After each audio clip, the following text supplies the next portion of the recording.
Welcome to The Explainer. I am absolutely thrilled you're here to learn with me today, because we've got a truly fascinating structural analysis ahead of us. We're going to look at some of the most infamous, terrifying, and powerful figures in modern history. We're talking drug kingpins who literally built private armies, controlled entire global supply chains, and amassed billions of dollars. But we aren't just looking at their rise to the top. No, we're analyzing the stark, almost poetic irony of their downfalls. Because as you'll see, time and time again, all the money and power in the world could not protect these figures from incredibly bleak and honestly pretty pathetic ends. Okay, let's dive into this. How does a multi-billion-dollar empire actually end? I mean, the men and women we are analyzing today were playing a totally unwinnable game. At their peaks, they were virtually untouchable, right? Flying around in custom jets, ruling entire cities, and commanding literal legions of armed guards. But as we break down these empires today, I really want you to pay close attention to the sheer contrast between their peak operational power and the inevitable, ironic demises they faced. It's this crazy, recurring pattern of ultimate hubris just slamming right into absolute reality. Section 1. Hunted by the law. Our first archetype of destruction involves the kingpins, who completely militarized their operations.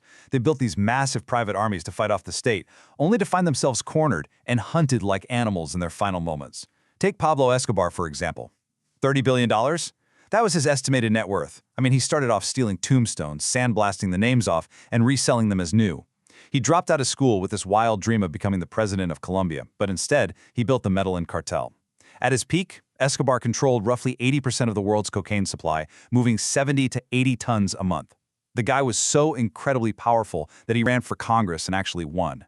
And when he was finally exposed, his response was just pure, unadulterated terrorism. He had a justice minister killed, a presidential candidate assassinated, and he even bombed a commercial flight, Avianca Flight 203, killing 107 people just to target one man who, terribly enough, wasn't even on the plane.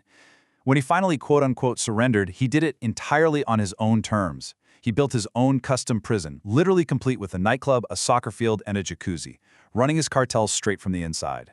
But despite all those billions, the custom luxury prison, and that terrifying power, look at how it actually ended. Shot on a rooftop. When the government finally tried to move him from his luxury setup, he went on the run. This massive 16-month manhunt culminated the day after his 44th birthday. And how did they track down the most powerful criminal on Earth? He made a phone call to his son, and authorities traced it. That's it. When they stormed his hideout, this multi-billionaire died scrambling across everyday residential rooftops, shot in the torso, the legs, and the head. Let's look at another wild example in this archetype. $15 million. That was the bounty the U.S. put on the head of El Mencho. Born into just dirt floor poverty in Mexico, he dropped out of school at 10, and by 14 he was picking avocados and guarding marijuana fields. He ultimately went on to found the CJNG, the Jalisco New Generation Cartel, and under his command they were a full-blown military force. They shot down military helicopters, assassinated judges, and even bombed government buildings using drones. He was so elusive he basically moved like a ghost, protected by a massive ring of 400 gunmen and literal landmines. And yet, in February 2026, Mexican Special Forces stormed a hideout in Jalisco where he had actually hosted a party the night before. His guards totally missed it. They weren't on alert. So, the avocado farmer's son, the guy who became the most wanted man in the Western Hemisphere, fled into the woods. He was found wounded, just lying in the dirt and the undergrowth. He was airlifted, but died before the rescue chopper could even land. All that crazy military might, and he died bleeding out in the dirt. Section 2. The surgical escape. So, what happens when a kingpin realizes the military approach just won't work, sees the walls closing in, and tries to use his endless wealth to outsmart fate by becoming someone else entirely? The contrast here is wild. Amador Carrillo Fuentes left his tiny village at 12 years old with only a 6th grade education, telling everyone he wouldn't come back until he was rich. Well, he learned the trade under his uncle and eventually took over the cartel by having his rival shot dead right outside a restaurant in Cancun. Amador became the Lord of the Skies. Get this, he literally bought over 30 Boeing 727s, stripped out the seats, and flew up to 15 tons of cocaine per trip from Colombia to Mexico.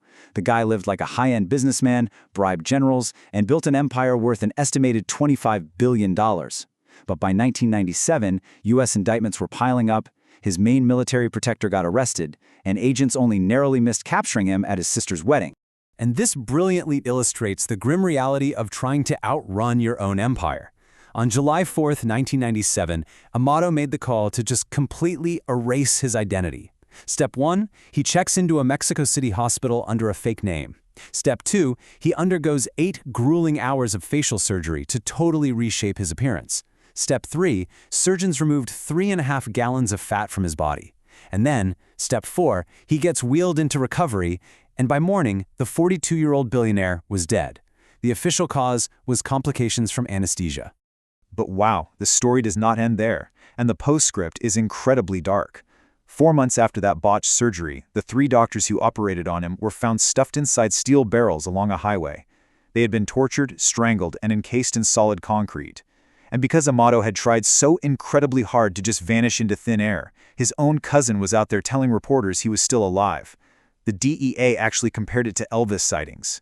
No one ever truly proved where the Lord of the Skies went, but without him, his massive empire just collapsed into total paranoia and violence. Section 3.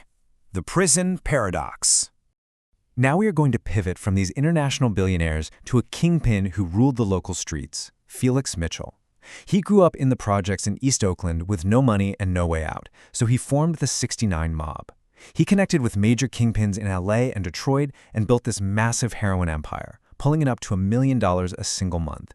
He lived like absolute royalty, driving Rolls Royces, but he also handed out turkeys to local families and funded youth programs, becoming somewhat of a local folk hero. Before his sentencing, he displayed this just staggering hubris. He actually told his probation officer, quote, "I like money, I like jewelry, and I like fine cars. And I went out and got them. Isn't that the American way?" Just a massive display of ego. But the law eventually caught up with him in 1985. He was convicted under federal kingpin statutes and slapped with a sentence of life in prison without parole. The ultimate indignity of his story is just staggering. Here is a man running a street empire generating $1 million a month, yet on August 21st, 1986, just 2 days before his 32nd birthday, a fellow inmate stabbed him multiple times in his cell at Leavenworth. He bled out and died that very night over a $10 debt. Literally $10.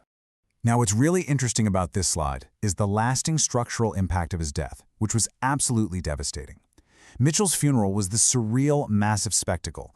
A horse-drawn carriage carried his bronze casket through 8 miles of Oakland streets, trailed by a massive line of limos and watched by roughly 8,000 people. But the aftermath? It was brutal. Without his central grip on the market, dozens of smaller street gangs went to war. Violence completely exploded across the city. It was so chaotic that criminologists actually coined a formal term for it, the Felix Mitchell paradox. It perfectly describes the bloody chaos that ensues when a dominant, stabilizing kingpin is suddenly removed from the equation, and the whole kingdom just burns to the ground. Section 4. Karma by Motorcycle. Our next subject is Griselda Blanco, famously or infamously known as the Black Widow. Her trajectory of violence started incredibly early. She grew up in the slums of Medellin, and by age 11, she allegedly kidnapped a boy from a wealthy neighborhood.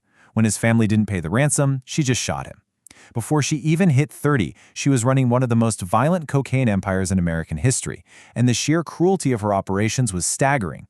She smuggled drugs using female couriers wearing custom-made lingerie. She shot her second husband dead right in front of their 5-year-old son because she suspected him of stealing.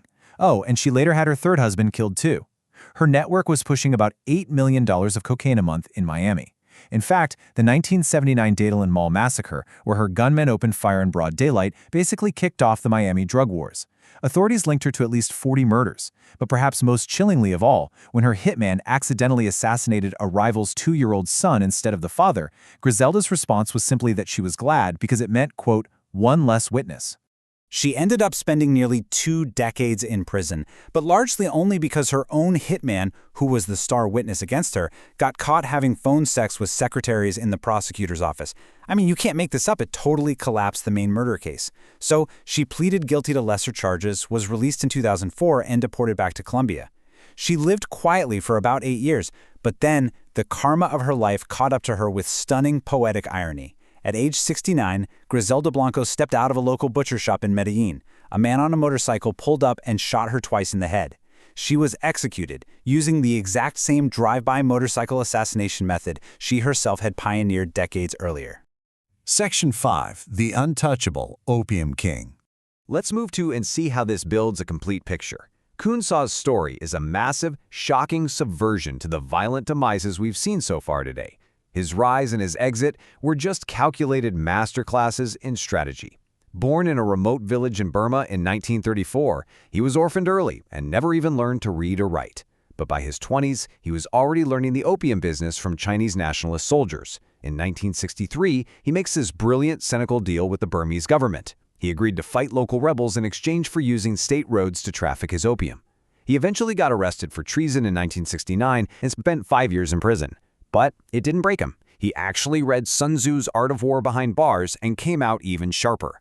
He relocated to Thailand, built the Mong Thai army with 20,000 soldiers, and ended up supplying almost half the heroin entering the United States at a crazy 90% purity. By 1996, with rivals finally closing in, he cut a brilliant secret deal with the Burmese military.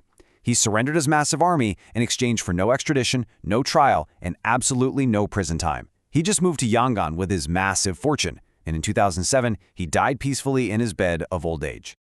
So, the crucial point is this: 0. Despite having a $2 million bounty on his head from the U.S. government, Kun Sa spent exactly 0 days in court. He lived out his final days at 73 with his immense fortune and his 4 teenage mistresses completely, 100% unpunished. He is that ultra-rare exception that proves the rule, a kingpin who treated the entire drug trade like a high-level geopolitical chess match rather than a street war. And he actually won. Which brings us to our final thought for this explainer. From Pablo Escobar bleeding out on a residential roof, to El Mencho dying in the dirt, to the Lord of the Skies perishing on a plastic surgery table, and Felix Mitchell murdered over a $10 debt, staggering wealth simply can't save almost anyone in this game from a truly pathetic end. We see the insane hubris, the violence, and the undeniable ironic karma. But looking at the massive scale of destruction they leave behind, from the burning streets of Oakland to the completely decimated institutions of Colombia and Mexico, I want to leave you with this question to reflect on. When the game is this unwinnable, even for the multi-billionaire architects at the very top, what is the true compounding cost of these empires on the rest of us? Thank you so much for joining me on this explainer. I genuinely hope you found this breakdown as fascinating as I did.